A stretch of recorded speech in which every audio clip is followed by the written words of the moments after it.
Good day. My name is Joanne Pauline A. Casas, and I will be reporting about disturbances in visual function, specifically trauma, along with my partner, Luella Castro. But before we proceed, I will first discuss the difference between enucleation and exenteration. So these are orbital surgeries, and orbital surgeries may be performed to repair fractures and remove a foreign body or remove benign or malignant growths. So surgical procedures involving the orbit and lids affect facial appearances, a term called cosmesis. So the goals are to recover and preserve visual function and to maintain the anatomic relationship of the ocular structures to achieve cosmesis. So during the repair of orbital fractures, the orbital bones are realigned to follow the anatomic position of facial structures. So the first procedure is enucleation. So enucleation is the surgical removal of the entire eyeball and part of the optic nerve, including the globe and the sclera, but the orbital contents such as the extraocular muscles, lacrimal gland, optic nerve are left in place. So this type of ocular surgery is indicated for a number of ocular tumors in eyes that have suffered severe trauma and in eyes that are otherwise blind and painful. So here we see an image showing enucleation. So the first picture shows identification, hooking, and suturing a rectus muscle.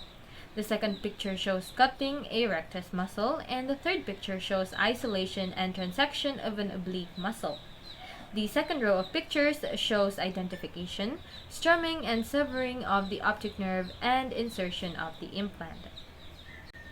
Purposes: enucleation is done to remove diseased tissue, improve patient comfort, replace orbital volume, and give a good functional and cosmetic result for the patient. So the following are indications for enucleation: intraocular malignancy or high suspicion for intraocular malignancy. So this is most commonly seen in uveal melanoma and retinoblastoma. Trauma, blind, painful eye, sympathetic ophthalmia, and microphthalmus. So primary enucleation is considered only if the globe is irreparable and has no light perception. So it is a general rule that enucleation is performed within 2 weeks of the initial injury in an eye that has no usual vision after sustaining penetrating injury to prevent the risk of sympathetic ophthalmia. So sympathetic ophthalmia is an inflammation created in the uninjured eye by the affected eye that can result in blindness of the uninjured eye. Next procedure is exenteration.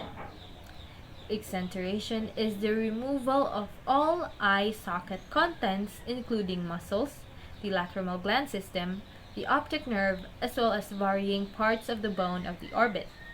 So the eyelid can be spared depending on the extent of the tumor.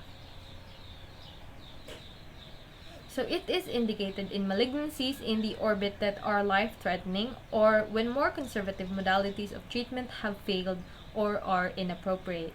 So an example is squamous cell carcinoma of the paranasal sinuses, skin, and conjunctiva with deep orbital involvement. So in its most extensive form, exenteration may include the removal of all orbital tissues and resection of the orbital bones. Purposes: exenteration is performed mostly for orbital malignancies in an attempt to become cure of cancer with tumor-free margins, and it is also performed in painful or life-threatening orbital infections or inflammations. Malignancies of the ocular adnexa are the most common causes of orbital exenteration, including squamous cell carcinoma, basal cell carcinoma, and sebaceous carcinoma. Other less common tumors include conjunctival malignant melanoma, adenoid cystic carcinoma of the lacrimal gland, and uveal melanoma with extrascleral extension. So in short, the difference in enucleation and exenteration is in enucleation, it is the removal of the intact eye, leaving the muscles and other tissue attachments within the orbit, while exenteration is the removal of the eye and the contents of the orbit. Now I will be discussing about penetrating objects. So the definition of penetrating object is it is an eye injury that refers to any sort of severe eye trauma that involves the structure of the eye or area being lacerated or punctured in some way. Sometimes the object that punctures or cut the eye area is lodged in place, while other times it passes through the area. So the damage done to the eye can result in severe vision loss and even permanent loss of visual sensory perception. Glass, high-speed metal or wood particles, BB pellets, and bullets are common causes of penetrating injuries. There are different kinds of penetrating eye injury, including injuries to the eyelid, corneal lacerations, scleral lacerations, and perforation of the structures of the eye. One example of penetrating eye injury is shards of glass puncturing the eye during a serious car accident. Another may take place in an industrial worksite when a small piece of metal comes loose from a tool and hits a person directly in the eye. So during a physical alteration, a serious blow to the eye area can lead to a penetrating injury, especially if there is a sharp object involved, a hard object traveling at high velocity, or a person who is wearing jewelry at the time of blow. Perhaps the most cringe-inducing example I can think of is accidentally getting your eye punctured by a fish hook while out fishing with friends. So the modifiable risk factors include workplace hazard and home environment. So the home and workplace are the most frequent locations for injuries and the most common situation where domestic assaults, battery assaults, and workplace accidents happen. Failure to wear adequate eye protection while performing high-risk activities and use of power tools in the home environment have also been noted to be risk factors for eye injury. Substance abuse. So, substance abuse, including alcohol and marijuana, is also known to increase the risk of eye trauma. Sports and recreational activities. So, the most common blunt objects reported by May et al. From the United States Eye Injury Registry were rocks, fists, baseballs, lumber, and fishing weights. Paintball and BB guns are also common in the teenage demographic. So here is the non-modifiable risk factors. So this includes the male population. So as noted from the epidemiological studies, male gender is a large risk factor for ocular trauma. So most individuals sustaining eye injuries are male with an estimated relative risk of 5.5 times greater than women. So average age of the patient is typically in the 30s. The next non-modifiable risk factors is elderly.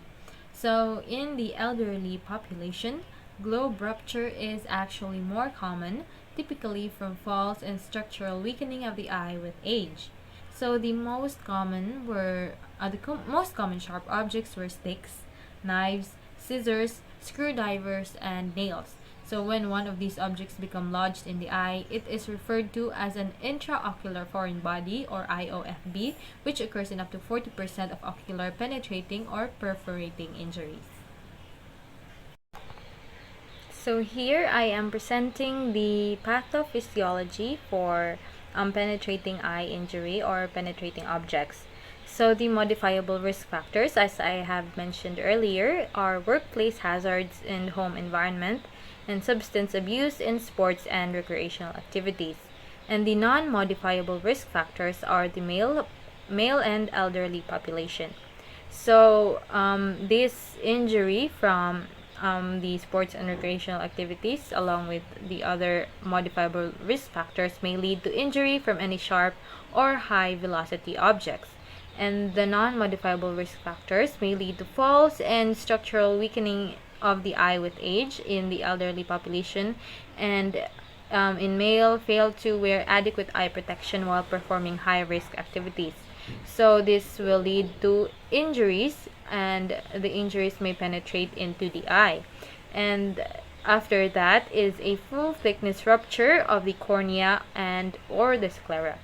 So the symptoms may include pain or double vision, severe redness of the eye, light sensitivity, and a sensation of a foreign body in the eye.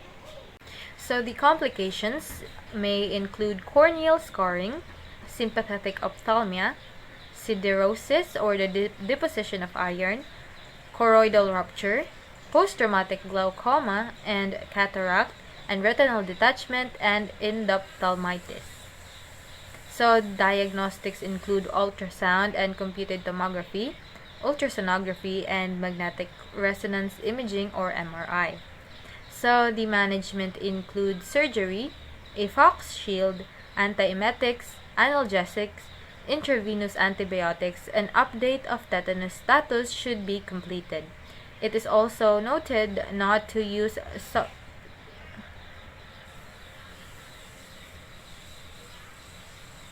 succinylcholine for paralysis, as this medication can increase intraocular pressure and cause expulsion of intraocular contents. So the prognosis of penetrating objects is uncertain because of complication, so many of which depend on correct assessment and vary in seriousness according to the time at which they occur and the method of management. Now let us proceed to the clinical manifestations. Symptoms. Patients with penetrating or perforating injuries usually complain of pain or double vision. In more subtle injuries, there may be minor symptoms such as foreign body sensation or blurred vision.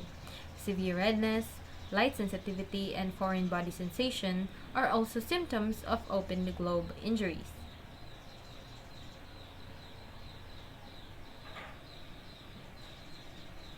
Signs. Signs include subconjunctival hemorrhage, shallow or flat anterior chamber, peak pupil, hyphema, iris deformities, lens disruption, or posterior segment findings such as vitreous hemorrhage, retinal tear. And retinal hemorrhage are concerning when seen in a patient with suspected trauma. Diagnostics. Depending on where the object enters and rests within the eye, vision may be affected. So when direct visualization is not possible, gentle ultrasound and computed tomography should be used to evaluate the globe.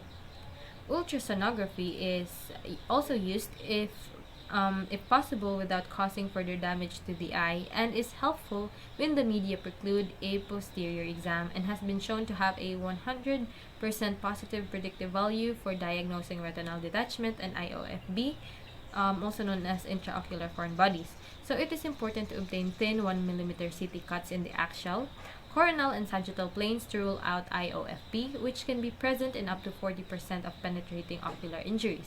So if there is a suspicion for an IOFB, magnetic resonance imaging is contraindicated. MRI is also contraindicated in any case where a metal object is thought to be involved. So MRI is contraindicated because the procedure may move any metal-containing projectile and cause more injury. Medical management. Surgery is usually needed to remove the foreign object, and sometimes vitreal removal, or also known as vitrectomy, is needed. IV antibiotics are started before surgery, and a tetanus booster is given if necessary. Topical anesthetic to aid examination, so systemic pain relief and antiemetic as required. So to assist swallowing of tablets, a small amount of water is permissible. Risk of endophthalmitis should be assessed because this is in higher risk in a rural setting, and prophylaxis given with systemic, topical, and or intravitreal broad spectrum antibiotics covering both gram-positive and negative organisms.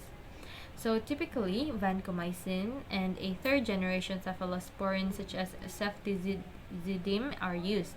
Prophylactic intravitreal antibiotics following surgical repair have been found to reduce the risk of endophthalmitis.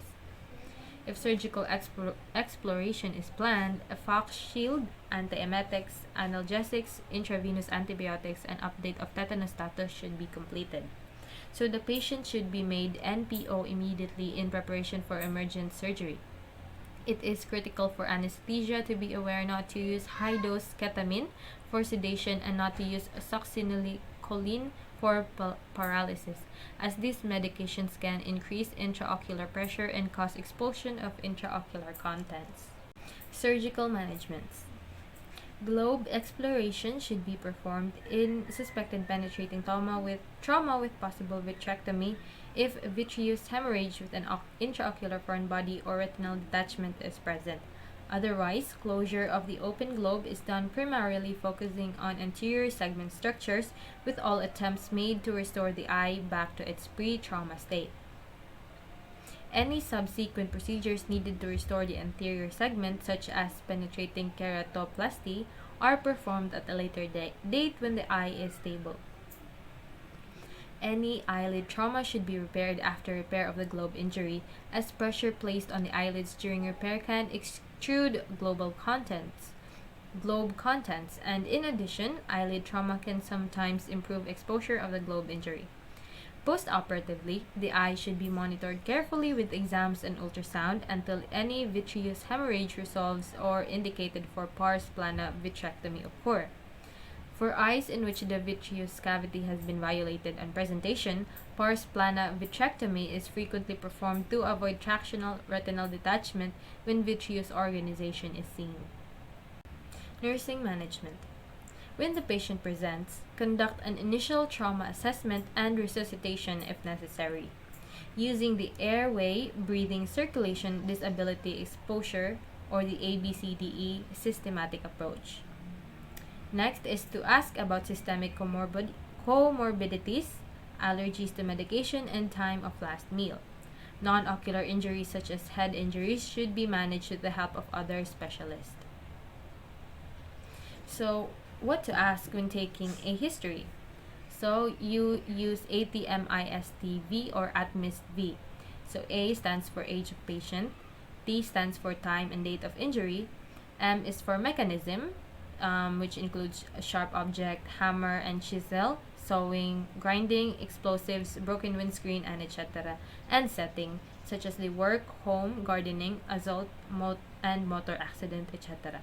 So I stands for injury sustained, and S is symptoms and signs such as pain, redness, and decreased vision. And T stands for treatment or intervention already given. And V is visual status before injury or previous history and surgery, and whether any protective eyewear was worn. A retained IOFB in the posterior segment is usually hidden from view, occult, and assume that the patient has a retained OFB until proven otherwise, even after a long period of time. Next is to record the baseline best corrective visual acuity in each eye and conduct a complete examination of both eyes and adnexae. Use Desmar's retractor to avoid undue pressure on the globe during examination.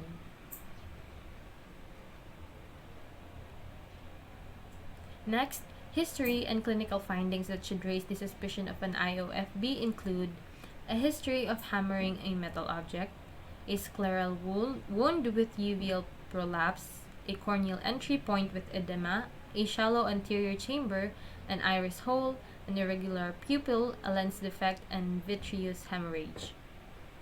After examination, the nurse should protect the eyes from further damage by using an eye shield such as a cartella.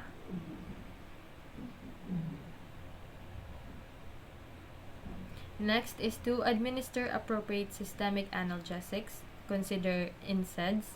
Next is to administer prophylactic broad-spectrum systemic antibiotics. Next is to administer antiemetics if the patient has nausea or vomiting, and if opiates are required, consider concurrent antiemetics as vomiting increases intraocular pressure and may cause expulsion of ocular contents. Use of ondansetron rather than agents which may precipitate dystonic reactions. Next is to update tetanus prophylaxis.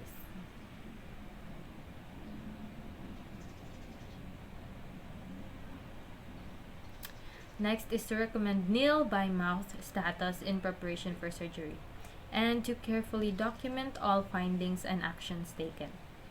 The nurse must also take note to defer IOP measurements in patients with lacerations, and to avoid any pressure on the globe For example, do not press on the sclera. And do not force eyelids open because pressure on the lids may cause extrusion of ocular contents. And do not attempt to pull out any foreign material that may be sticking out of the eye. Next is referral. Refer the patient urgently to a facility that has the following: an ophthalmic surgeon who is equipped for pars plana vitrectomy. This is required for posterior IOFB, imaging facilities, orbital X-ray and ultrasound and CT scan. MRI is contraindicated until you have excluded the possibility of a metallic IOFB.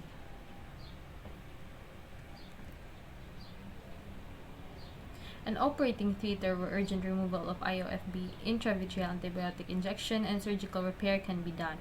Next is to gently explain to the patient that multiple operations may be required and that visual prognosis is uncertain, but taking up the referral as quickly as possible will give them the best chance. Next is to send the patient with a comprehensive referral note and alert from the surgeon. So the prognosis of penetrating objects is uncertain because of complications, many of which depend on correct assessment and vary in seriousness according to the time at which they occur and the method of management.